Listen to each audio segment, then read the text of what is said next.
Thanks, Dave. Hello, everyone, and thanks for joining us for today's panel, Neighborhood News, Reimagining Local Journalism. My name is Marcus Riley, Senior Director of Local News Strategy and Inclusive Journalism.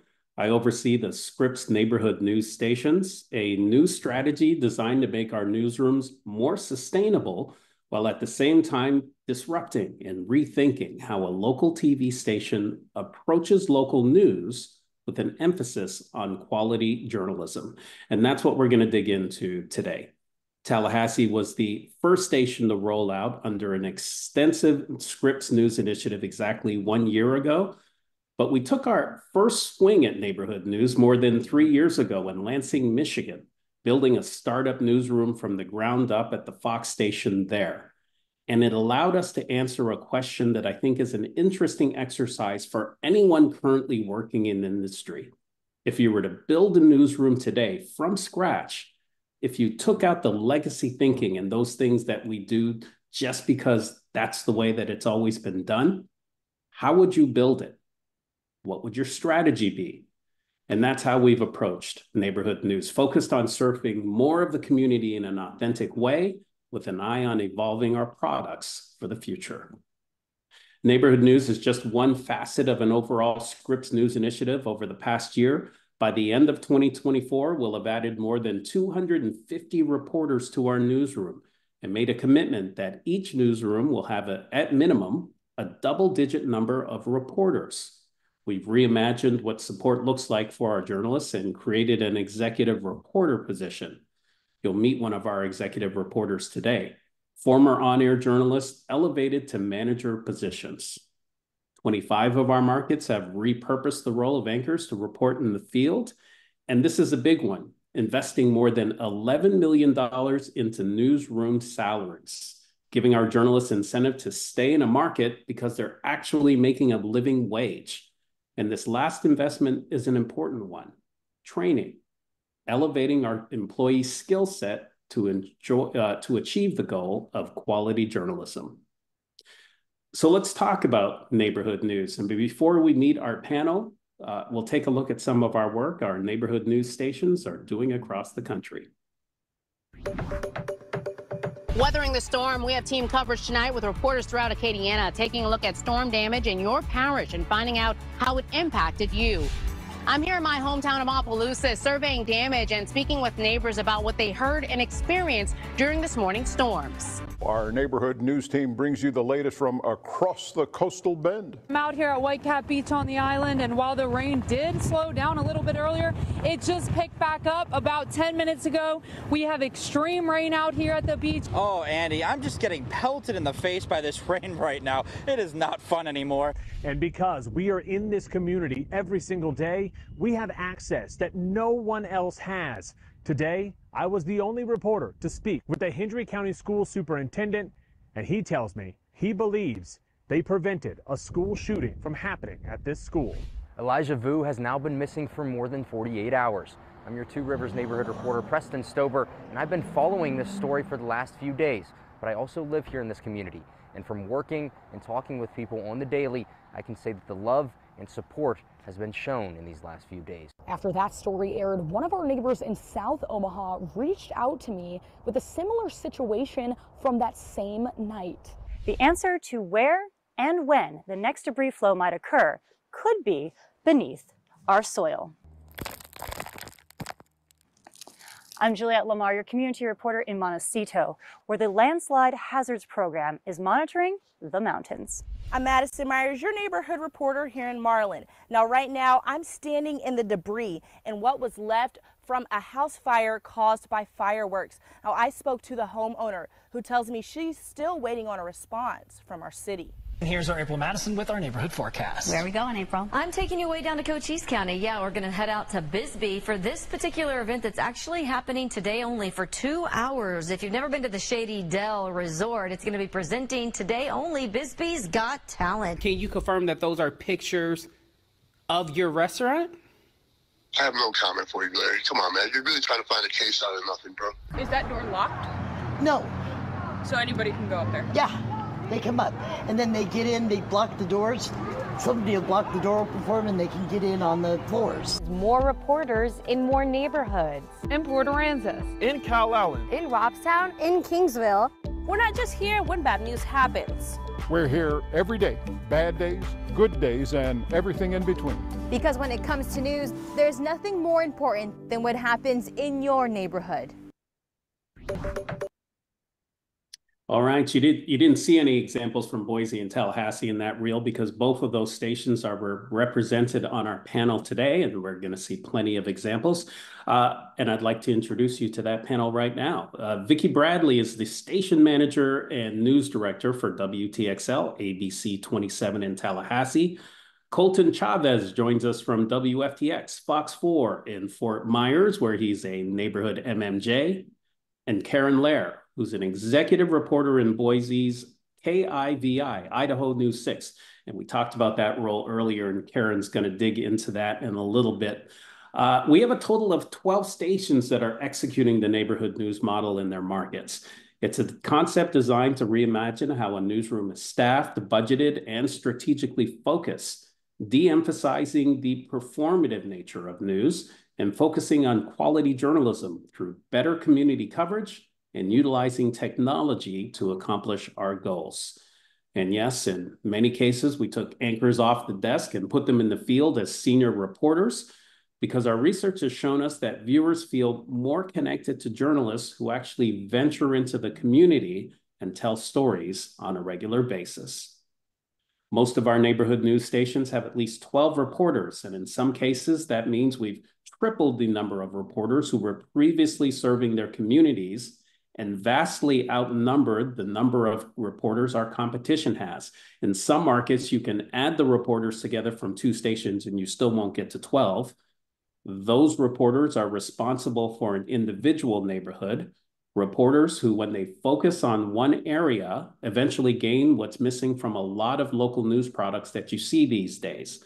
Genuine expertise on the areas they cover because of the time spent and the trust of the communities they serve, which is developed through familiarity with the area that they cover. I want to bring Vicki Bradley into the conversation. Vicki, first of all, congratulations on 1 year in the neighborhood news model. Thank you. And you know what? Thank you to everyone that showed up for this. It's really cool to be able to present this to people who might not know about it. So thank you. Yeah, absolutely. We're looking at a map right now that shows how your MMJs are distributed across your DMA in Tallahassee. Talk to us a little bit about the strategy and how that's been a differentiator for your market. Well, Tallahassee is a split state market, so we cover North Florida and Southwest Georgia. And what I love about this model, I will use Malia Thomas. She's my top right, red top. She is in Valdosta, Georgia. That is our second largest city in our DMA. Previously, with our staffing, it is an hour-and-a-half drive. We were not going to Valdosta every day or even a couple of times a week because our resources didn't allow us to dedicate 3 hours in the car for one story. Or sometimes we didn't know what the stories were.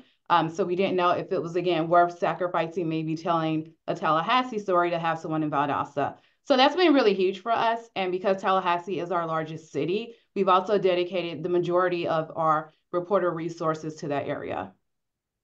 You know, I think it really showcases the advantage or what we've traditionally done in TV news, right? We parachute into an area, we chase news, we parachute in, we parachute out, right? Having people who know that neighborhood, who are established there, they gain the trust, they gain the expertise. Vicki, how does that show up? How does that show up at a 6 p.m. in Tallahassee, and what does that look like in a newscast? It looks like a lot of stories, right? I was a producer coming up, and I can think of being a 6 p.m. producer and thinking, man, I don't have enough content for this local newscast. Some days we have too much content, which is awesome. It also is a huge reflection of the DMA. So previously we were so Tallahassee focused because that is really where our resources will allow us to be. Now we're in 3 different cities in Georgia, all over Tallahassee, in Gadsden County, which is actually the county where we sit. We are at the coast. We are just everywhere. And I hope that's very reflective and people take notice that when you see our newscast, you see that we are everywhere. Good stuff. Let's take a look at an example from ABC 27 in Tallahassee. Powerful winds damaged neighborhoods in the Big Bend and South Georgia. The hallway caved in with the tree. Debris scattered across Tallahassee streets. Power lines tangled on the ground. Neighbors are working to help each other clean up from the storms. How are we going to get the tree off the car? We are on the ground and in the air, surveying the damage in multiple neighborhoods. First to Know storm team coverage starts right now on ABC 27 News at 6. Connecting neighborhoods across the Big Bend and South Georgia, telling stories from within our communities. This is ABC 27. The storm has moved out, but the damage left behind will take days to clean up. I'm Shamaria Morrison in College Town, and I'm taking a look at the storm's impacts on Florida State. Tonight, we have reporters tracking that damage in southwest Tallahassee and across the Big Bend in South Georgia as neighbors get their first look at the damage and start cleaning up. ABC 27 News at 6 starts in Railroad Square, where you can see power lines down. You can also see roofs torn off buildings, and that's where we find ABC 27's College Town reporter, Alberto Camargo. Knocked down trees, power lines, and even ripped off roofs. This piece from a building I'm standing maybe a few hundred yards away from. And I want to show you the strength of those storms here on the FSU campus. Behind me is where the ticket booth was for the flying circus. I'm actually going to show you where that ticket booth is now. I'm going to take you with me and show you it is clear on the other side. It was lifted up and then it was turned on its side. When I've had a chance to speak with neighbors, they tell me they're in disbelief at the damage. I'm going to step out of the way so you can see some of it here. And I also want to show you this cafe, Olean's Cafe. The husband and wife have owned this place for almost 29 years. They tell me they've never had anything like this happen to them. So, Vicki, you guys really knocked it out of the park that day, but I want to specifically point to the live portions of your coverage because there's a narrative out there that Scripps Cast, the technology we use to create efficiency in our newsrooms, results in all recorded news or old news. And while it's true that we do pre-tape portions of some of our newscasts, you're also effectively able to go live when you need to. Yeah, that's correct. And what I love about this clip is that Shamaria, who was the first person you saw, who was the person who picked up the camera and showed you the ticket booth, that was a pre-recorded segment. And it needed to be, right? Because we really wanted to give people that experience. But what you were also able to see is Alberto and Maya actually in these areas that were still being impacted. So Alberto could show you like, hey, this damage is huge. There's still a lot down around people. When he did more of the live shot, it was a walk and talk. So he was just kind of walking through that area. Maya's was also a live shot, as you saw. And what I liked about Maya's is there were things actively happening. She was at FAMU in that area and they were cleaning up. So I think the pre-production, pre-produced stuff is great, but when we need to do live shots for breaking news situations like that, absolutely 100% can do them and will do them. Yeah, we can talk about that for a long time.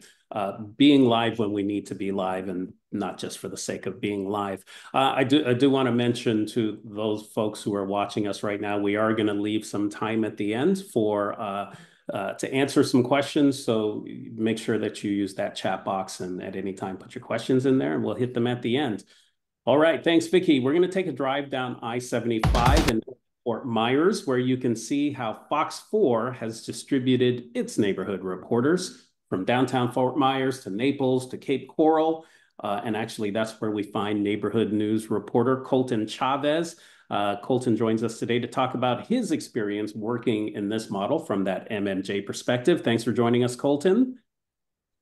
Yeah, thank you, Marcus.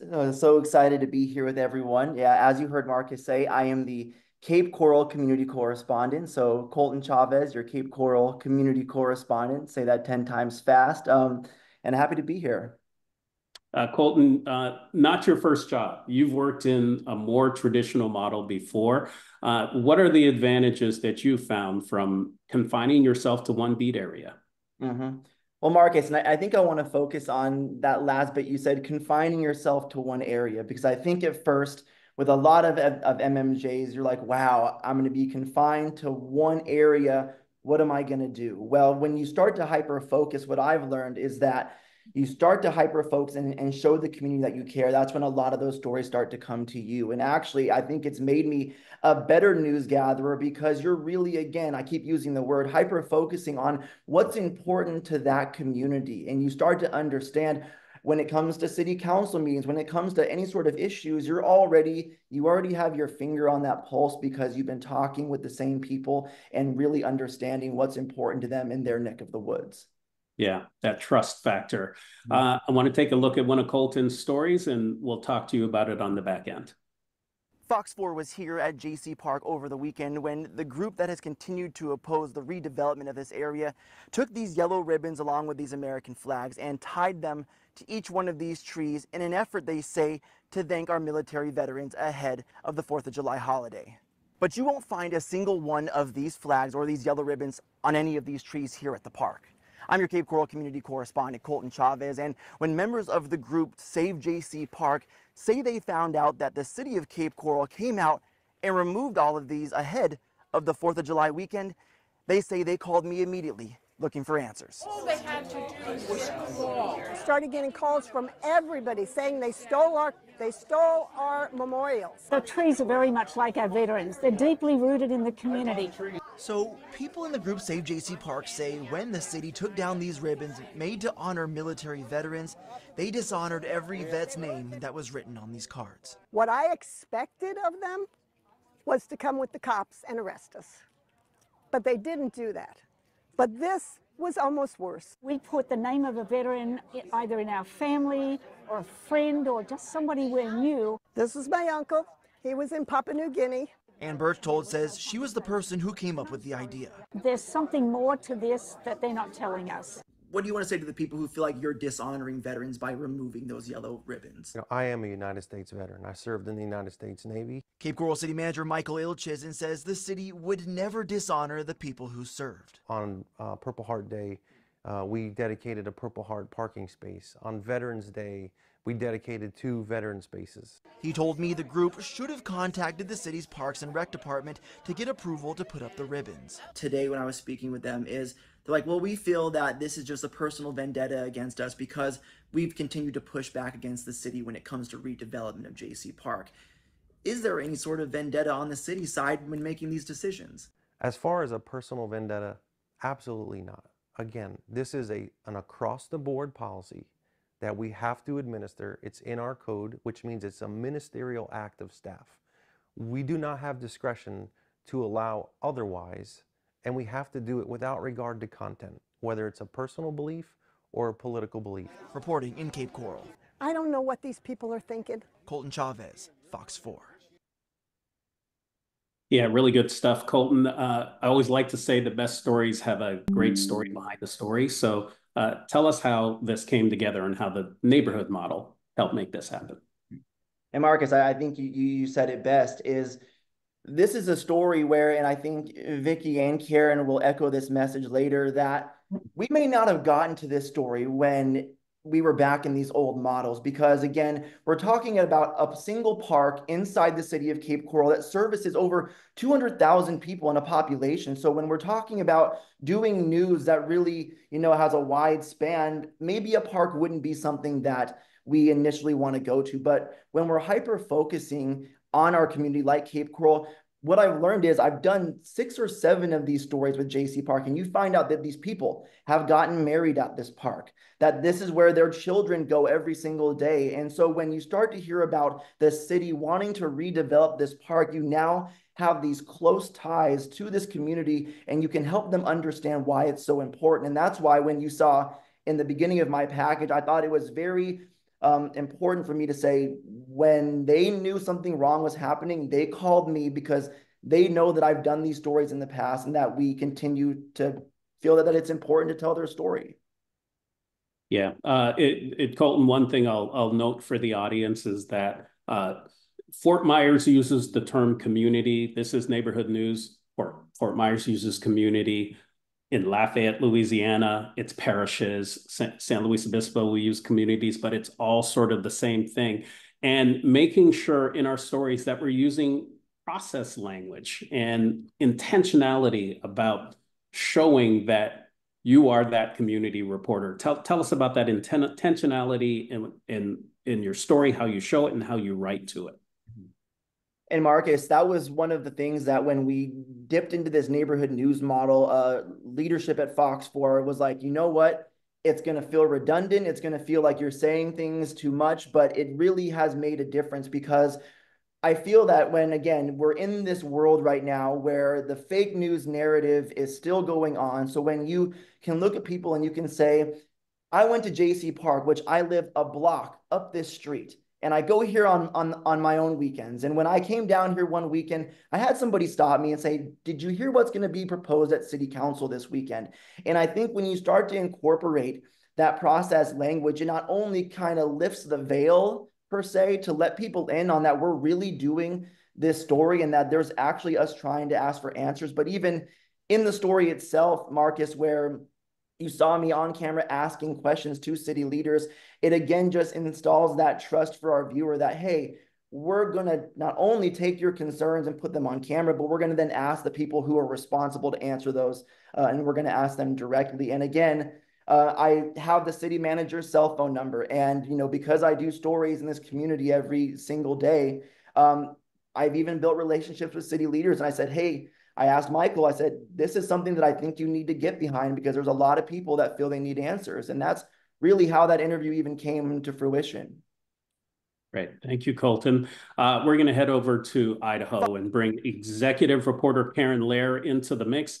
Karen, you started out as a reporter years ago at the station, and you were an evening anchor before taking on your current role as an executive reporter. And for those of us who may not be aware what an executive reporter does, tell us about that because it's not actually reporting.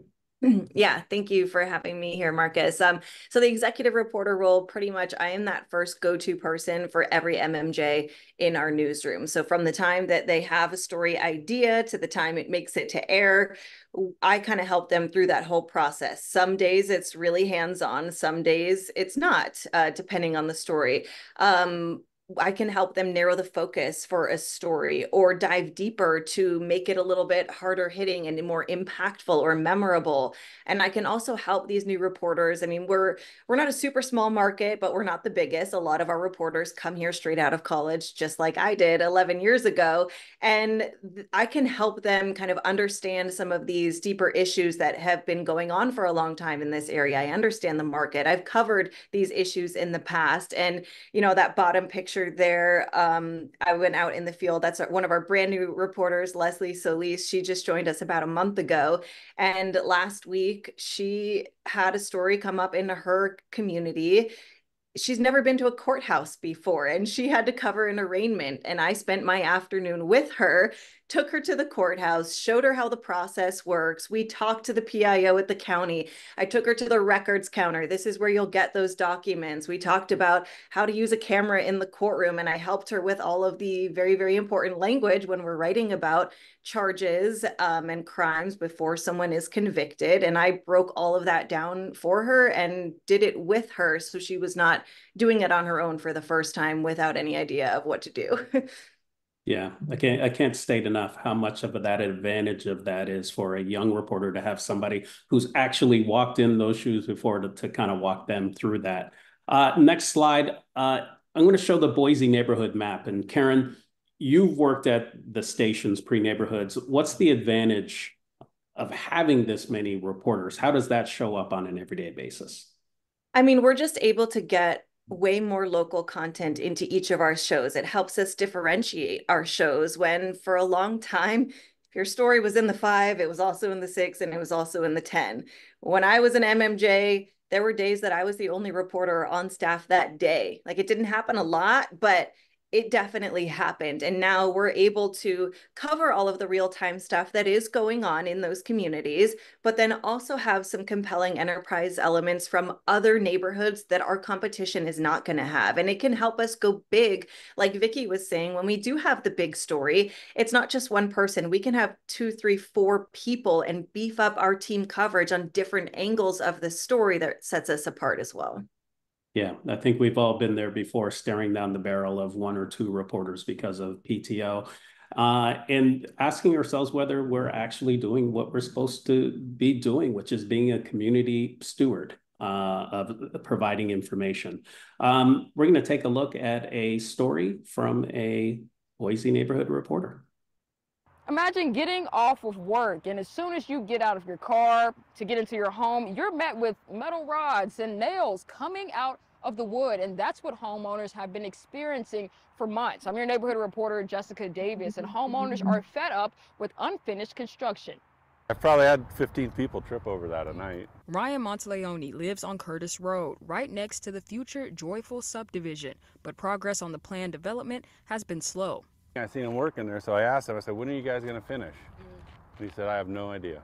He says construction started more than 2 years ago. So they came to me in December and said, do you mind, it's going to take us 2 weeks if we dig this out and redo it? I said, okay, no problem. A month later, they're nowhere to be found. And so I finally went and got rock and filled in my driveway so I could use my own driveways. It's not just his driveway. He says crews also cut down his tree without notice and removed his mailbox. He's not the only neighbor being impacted. And just stuff tore up and just all over the place. I mean, holes open.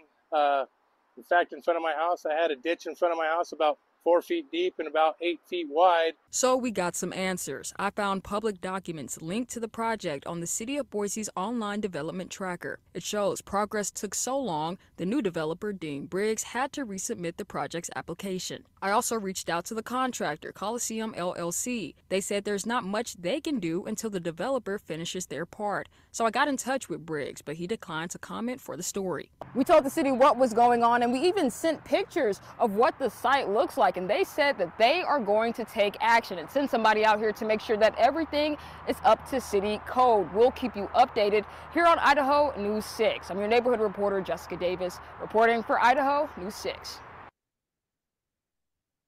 Karen, again, story behind the story. How does the neighborhood news model help a story like that happen? Yeah, so this is one that Jessica, we saw a post on Facebook that started in a neighborhood group about these uncovered irrigation boxes, and people were concerned for safety because there was water in it and there was no gate or cover on top. So we told Jessica, go swing by, kind of check it out on your beat day, which I think we'll go into a little bit deeper in a little bit. But it was something that if we were in the typical GA assignment setup, we would not have had the time to put this story together, and we would have had to pivot. We would have peeled off Jessica for sure, because we didn't immediately get the answers that we needed. And when we're on tight deadlines, you just can't wait for those calls back to figure out who's responsible for what. So she was able to get answers, find out, because originally the concern was something else. And she talked to these neighbors and found out this story is actually way bigger. This has been going on for months and months, and they can't get answers. She ended up being able to do a follow-up story after this. As soon as this aired, the crews were back out there and started clearing up a lot of that mess, because at that point, Jessica had been calling them for 2-3 days. She was able to meet up with a city councilwoman who represents this area of town, who Jessica already had a previous relationship with because of this neighborhoods model, and could tour the area with them while she was addressing the neighbors here and their concerns, and really help get this problem solved for these neighbors. And that stuff is not on his property anymore because of our story. Yeah, and I think that's a great point that you're making too. It's not so much just about that story that day, those connections that she has, that actually helps with the follow-up as well, and winning the story on day 2. If I could add one more thing, actually, one thing that I've personally been working on with Jessica, and every reporter kind of has their own things that I've been trying to help them improve on. With Jessica, it was looking for ways to be more compelling with our stand-up portions of the story. So I actually went out in the field with her to shoot those stand-ups and look for ways to use the environment and what's going on to really help grab people's attention at the start of the story. So being able to show that cutaway shot of the nails and the metal rods right there in his front property, those were elements that I was able to go out in the field and help her with to elevate the storytelling as well. All right. Thank you, Karen. I want to bring this back to something I mentioned earlier, the everyday neighborhood news goal of quality journalism, because there's a misconception that neighborhood news is soft. And look, sometimes a new MMJ, as they're learning a neighborhood, the stories can trend toward being a little bit lighter. So, Vicky, how do you as a news leader help our MMJs find stories with impact? So I think a big thing for us is setting the expectation that because you're in a neighborhood, there are fun things that happen, featurey things that happen. That is not your goal. Your goal is connecting with people, figuring out the issues that are concerning in a neighborhood, figuring out the things like, I just love the story we showed. That was a solution story. We went out there, we looked at the problem, we got solutions. So we set those expectations for our reporters. Are we knocking it out the park every single day? Some days we fall short, but that is really our goal and our focus. And when we have those times when we're like, you know what, maybe we need to pivot to a different story, we do it.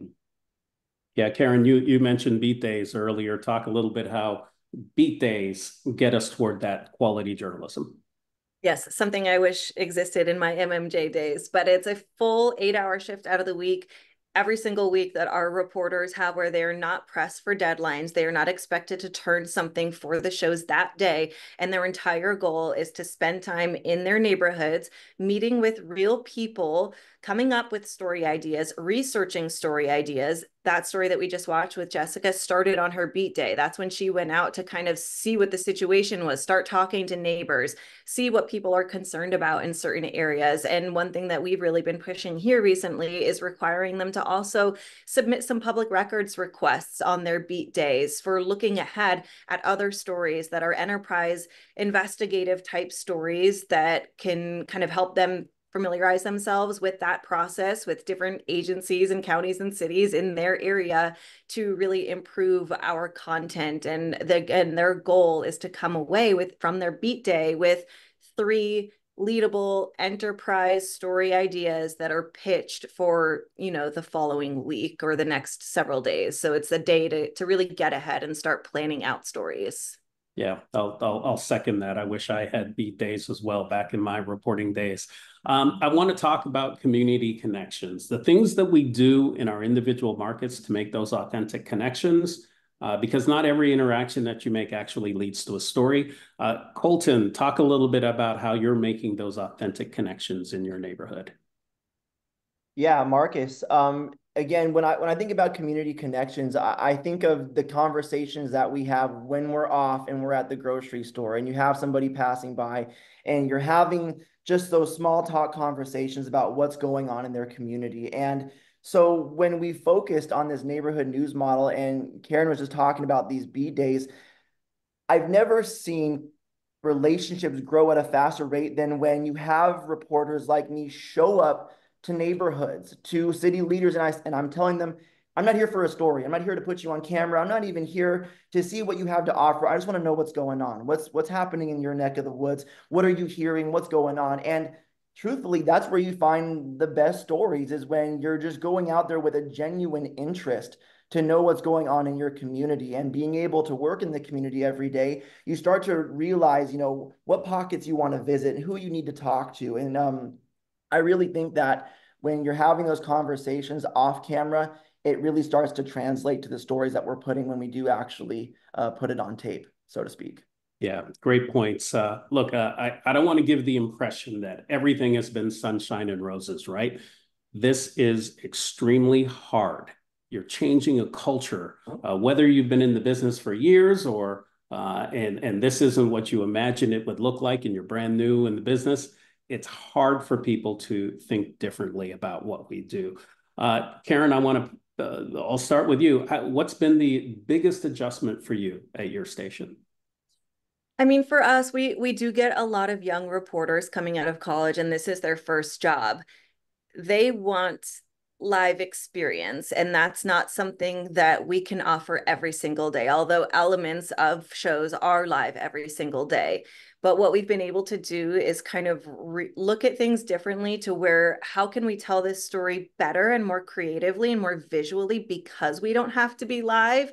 and actually go live when it matters. I mean, we've got a crew en route they're going to be live in shows tonight. We're in the Pacific Northwest. We're surrounded by wildfires right now. We've got evacuations. We teamed up 2 MMJs today to go together to the Oregon border, and they're going to be doing live shots tonight, talking about these real life conditions with the latest updates. But if we're doing a story that everything wrapped up at 10 a.m., 2 p.m., we don't have to sit in the car and wait for that 6:15 live shot to be done. You can wrap up, you can shoot your look lives, you can put it together really creatively and move on to the next thing and start getting ahead for your next story. Vicki, hurdles along the way? You know, we are a starter market, and that means that the majority of my MMJs are fresh out of college, which is a great opportunity and a challenge. There's a lot of skills that we're teaching, as we're also teaching them how to be great neighborhood news reporters. I think consistency is a big thing, because if we're not consistent, if we're not showing up in neighborhoods the way we said we would, people will start to take notice, and the brand means nothing. So it's just holding everyone accountable for being consistent, even if that means that I am pitching stories from a neighborhood, because I really feel it's that important that we show up in those neighborhoods when we say we will be there. So something that we constantly talk about is being consistent, and we're going to touch on this shortly, being creative as well. All right. We're going to get to your questions in about 10 minutes. Put your questions in the chat box. The last piece I want to talk about is creativity in the field. And this is a big one. One of the things that I've been most proud of with what many of our neighborhood stations have been able to do is when they push the envelope against the conventional look and feel of a newscast, because I think that's important. We have to evolve what storytelling looks like for new audiences if we're going to survive as an industry. And I love that the charge is being led by MMJs.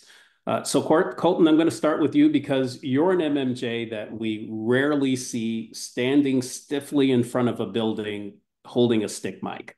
How important is it for you to be creative in your storytelling? It's the goal every single day. And I think everyone that's in news can relate to this.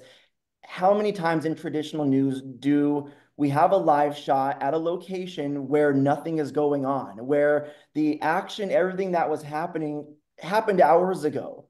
Well, that's what we're capturing when we're doing these look live introductions, is you're teaching your reporters to be able to demonstrate, to show a show and tell, to walk around and give people what was happening in that moment. And I think we lose that when you have to wait for this live shot. And like you said, you're standing stiffly for no reason. And truthfully, when you start getting into these look live introductions and stand-ups, it allows you to work with different camera angles. It allows you to work with different devices. I mean, even at Fox 4, we use everything from cell phones to GoPros, more than just the traditional camera, Marcus, to really accomplish this thing and kind of grow with what we're seeing on the TikTok, YouTubes, all of those other platforms as well. Yeah, good segue, Colton, because we're going to talk about embracing technology. And let's take a look at Colton's kit.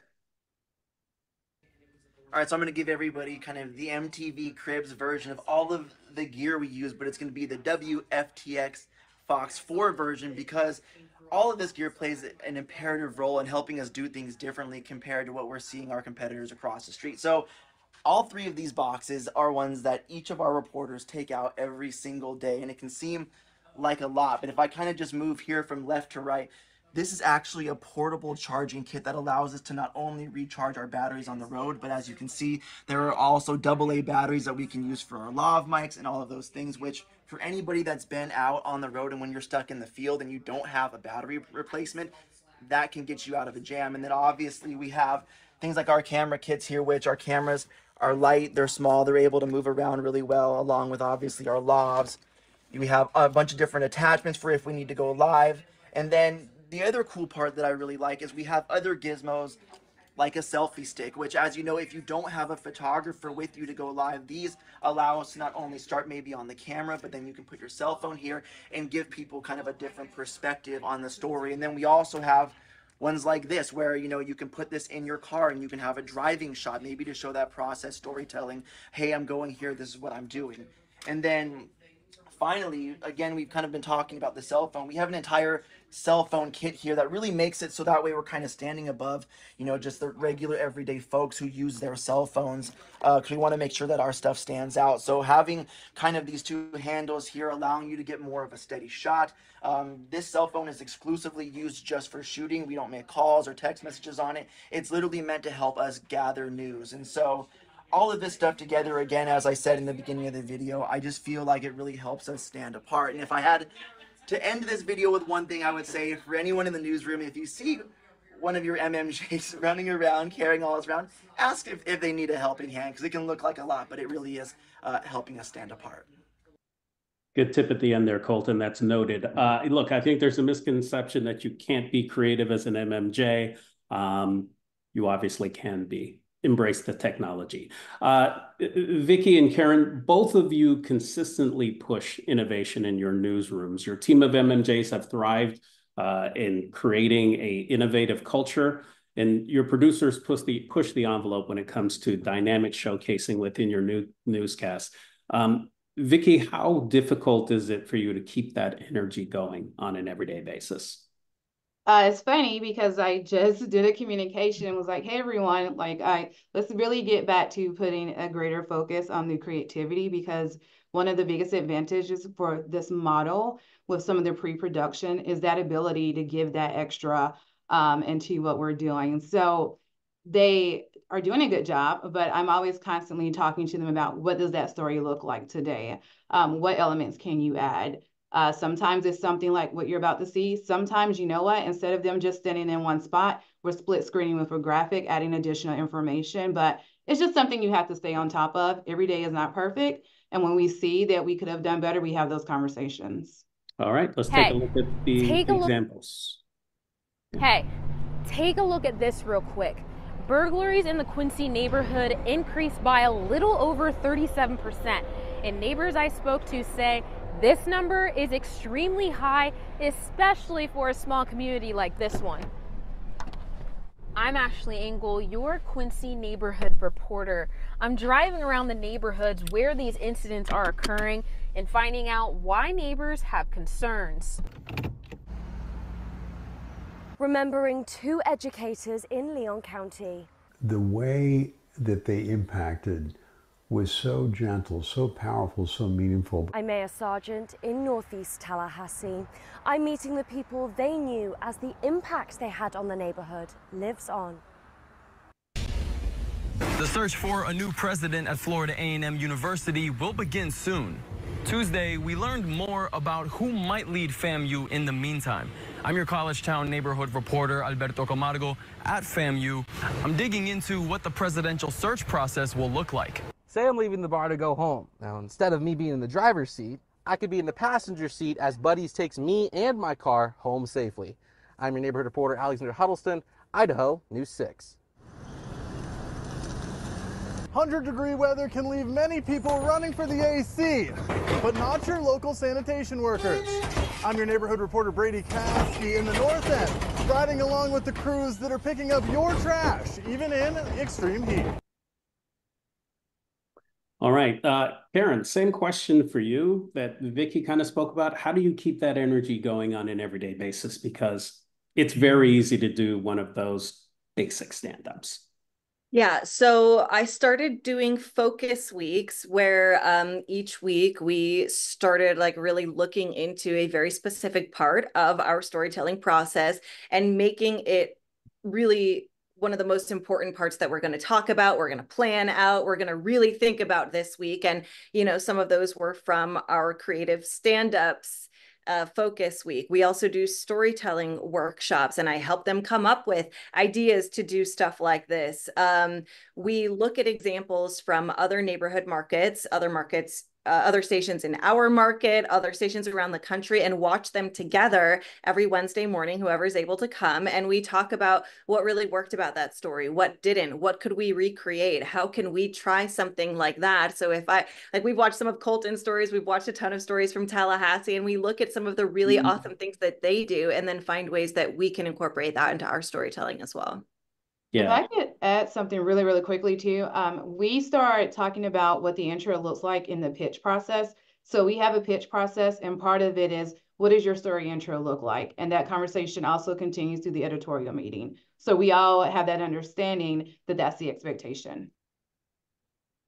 All right, good stuff, guys. I think we are going to head to the question portion, and a lot of good questions kind of floating into here. So I'm going to start here. So as an executive reporter, an assignment editor / coach. So Karen, maybe a little bit more context around exactly what an executive reporter does.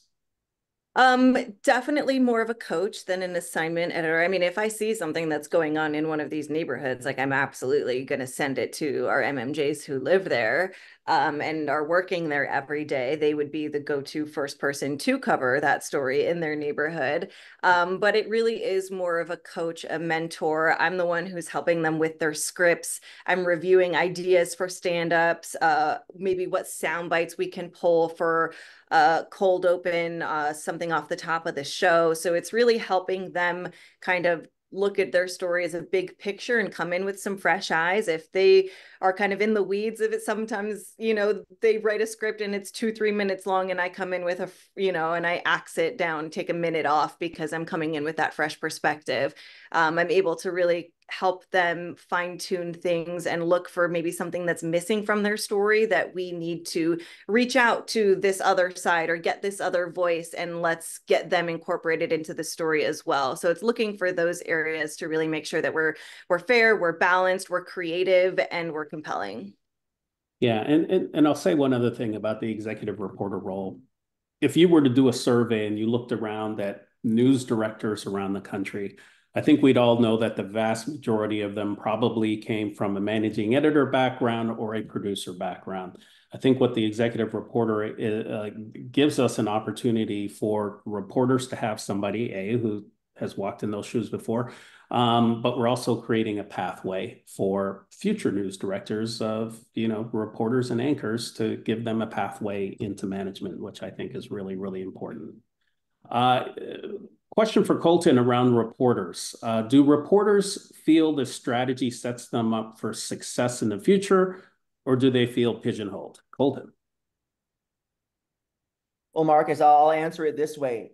In this model, I do, and I would say many of our reporters do, more follow-up stories than we ever did before, because when you do these initial stories and you're making those community connections, the next day, whether it's a beat day or it's just your next day of work, guess what? You're in Cape Coral, you're in your neighborhood, your parish, you're in your area again. And so what it allows you to do is, like I said, you start to realize that this hyper focus is actually building out more stories for you. And just like the example with the JC Park that we showed earlier, that was one of probably 8 stories that I've done on that community concern. So to say this limits, the amount of coverage you can do, I would just say that's completely wrong. Yeah, and I'd agree. I think any news director, hiring manager is going to appreciate a reporter who comes in and is able to talk about enterprise stories that they found and the ability to work a beat. And I will say that, and maybe Vicky or Karen can talk to this, intentionally finding ways for our reporters to get some live experience, because that's important too. We make it a situation where we try to figure out multiple times a week, what is the story that we should go live on? But I'll tell you why. One, so they can have experience. 2, I have directors. They need the experience. I'm also in Florida, so we have hurricanes. So we need that experience. We need those reps. And we do have a lot of severe weather in Florida. So that clip you first showed was us covering severe weather. They have to be able to go live. So we try to make sure we work that in a couple of times a week. But yeah, we are really intentional about paying attention to giving them those opportunities. Vicky, I'm going to ask 2 questions here that I think you could probably handle. Who's providing the news that's not happening in your community, state, national, international? How is that presented? And if you can also blend in the question, have you eliminated the need for producers? Okay, I'm gonna start with producers. Absolutely not. I don't know how many of you have been doing this for a while, but you remember when you couldn't find producers? Yeah, no, producers are here, right? Here to stay. It has not eliminated the need for producers. Our producers still have a lot of creativity. Our producers still put together our shows. They have a voice in the stories that we choose. So no, it hasn't eliminated the need for producers. It's made how they produce a little differently, but they are still very much active in our newsroom. As for the other question, I'm so sorry, Marcus. What was it? The first It part? was how do you present state international? Oh, got it. Sorry. So Shamaria, who you saw off the top, is what we consider a senior reporter. If we have something that we feel is a big news story that needs to get in, we will use Shamaria to front that content. She'll do it out in the field. Sometimes it's tracking of stories. If you watch our 5 p.m., we lean local for the first half, a little bit state and national heavy on the second half in our 5:30 half hour. And she does some tracking of that stuff. We also are very fortunate in Tallahassee. We do have a Capitol reporter who covers a lot of our Capitol news for us. So we didn't have the need to actually have an assigned Capitol reporter from our newsroom. Our Florida stations collectively have a Capitol reporter who works for all of us. Yeah. Question for Karen, because I think this is relevant for Boise. With the hyper-focus model, what happens when you have a huge story that has many angles, like the Lori Daybell case in Idaho? Is there flexibility to pivot and move reporters from other communities to cover these big stories that are likely to be ongoing for a longer period of time? Short answer, yes. We are flexible, especially if we know that this is a huge story that has big interest, big impact. We can't ignore it just because we only have one person in that area to cover it. I can think of one example recently. You know, we had a prison, an inmate escaped there was a shootout at the hospital. It was like this planned thing. It ended up being the lead story on World News Tonight that night. And it happened in Boise. It wasn't just one reporter on it. This was an area where we could use several of our reporters and really beef up team coverage. We could have someone fronting from the jail.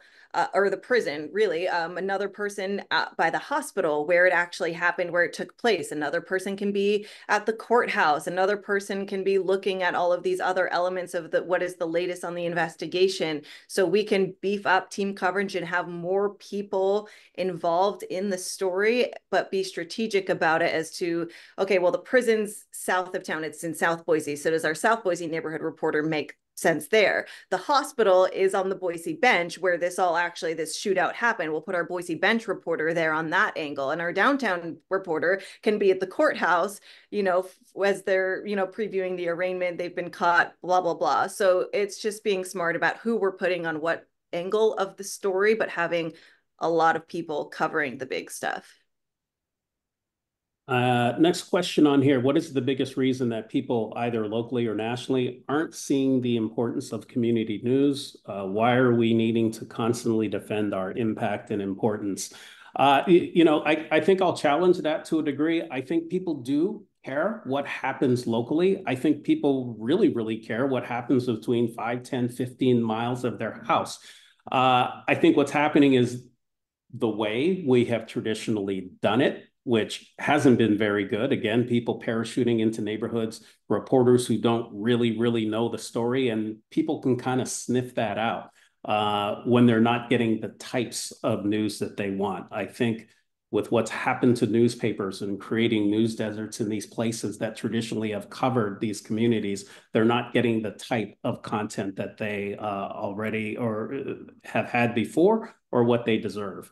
I think the Trump assassination attempt a couple of weeks ago was a good example of all news is local. And if you look at, you know, one of the outlets that got some of the best stories around the security was a little Beaverton, Pennsylvania newspaper, a one-person newspaper who broke a lot of the stories that had to do with the failures of the security, because that guy knew all of the local people. That guy had that local expertise.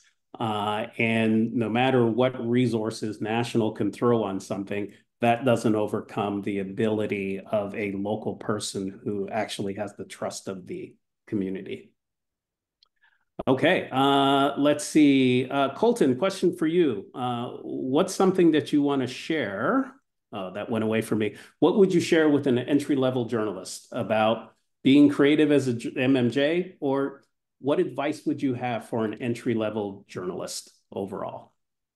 Overall, I guess if I was looking at them coming into the neighborhood news model, again, we've heard this message that it's not that you're never going to go live. You will go live. But what I think this does is it just, when we think about the word reporter or MMJ, multimedia journalist, what that really means is that we're able to have our hand in a little bit of everything. And so I think when you have an entry-level journalist coming in and, you know, you have someone saying, hey, you have to shoot your own interviews, you have to shoot your own B-roll, you got to do your stand-ups, all of that stuff can seem overwhelming. But when you start to take it piece by piece and you start to gather and sharpen those skill sets, it only makes us stronger journalists because, again, we're able to kind of have our hand in a little bit of everything. A lot of MMJs call themselves a one-man band, and I think we take pride in being able to cultivate and create this whole story ourselves. And so I would honestly tell them that, you know, while it may seem like there are a lot of steps and things being thrown at you,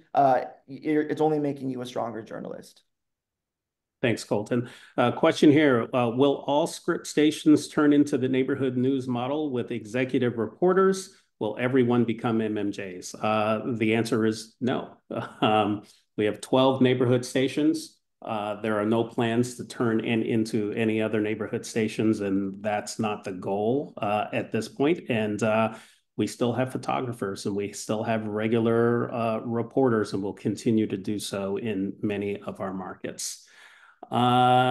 Question for Vicki. Has this model helped your stations cover more of the underserved and underrepresented communities? I believe it has, and I do for the simple fact of feedback that I get. I'm pretty active in Tallahassee, and I went to speak to a group, and I'll make this really quick. A guy I'd never met before said that one of my reporters, Terry, did a story with him, African-American man, and he said to me, when Terry finished his story, Terry said, man, I'll come back, like I'll be back. And he said that blessed me. This is a story we probably would not have done otherwise. This is a community. It was actually something with an inmate population situation that we, again, maybe would not have done otherwise. But to hear that, that was awesome. And I think that's just one of the best examples I have of kind of like, yeah, people get it and people appreciate it. And I feel like we're reaching people we wouldn't otherwise. All right, we are coming up on the end here. So just a couple of things that we want to touch on before we go. Look, I think if imitation is the sincerest form of flattery, all of our neighborhood news stations can give you examples of competitors in their markets that are starting to copy our promos, our graphics, our language, trying to place more emphasis on community reporting. And that's okay, because more emphasis on local reporting is a good thing, and I think we should all follow that. Again, it's about local reporters with trusted sources, familiarity, and expertise. That's what our audiences are looking for, because at the end of the day, I'll say it again, all news comes back to local. So before we move on, I want to thank everyone for their time. Before we go, I'd like to introduce Emmy Owens. Emmy is our Senior Director of Talent Acquisition for a message with the group. Thanks, Marcus. And thank you, everyone, for joining us this afternoon. And to Marcus and our panel, Vicki, Colton, and Karen.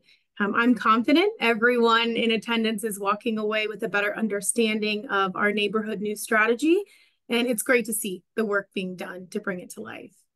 So now I'd like to share some information about opportunities to grow your career at Scripps and how you can join us in our vision to create a better informed world. We currently have over 200 openings across the company. That includes news, sales, engineering, marketing, and more. We're hiring MMJs and reporters in Grand Rapids, Missoula, Nashville, and Salt Lake City, to name a few. You heard Karen talk about her role as an executive reporter and her focus on developing, coaching, and mentoring our team of journalists in Boise. If this role interests you, we're hiring executive reporters in Cleveland, in Detroit, Phoenix, and Tallahassee. Vicki just talked about the important role of producers, and we're actively hiring producers in several markets, including Cincinnati, Denver, and Fort Myers. And if you're a meteorologist, right, we have openings in West Palm Beach, Lansing, and Salt Lake City. This is just a snapshot of a few openings across Scripps. So if you're interested in any of our news openings, I encourage you to scan the QR code that you see on your screen. This will allow you to schedule time with one of our recruiters.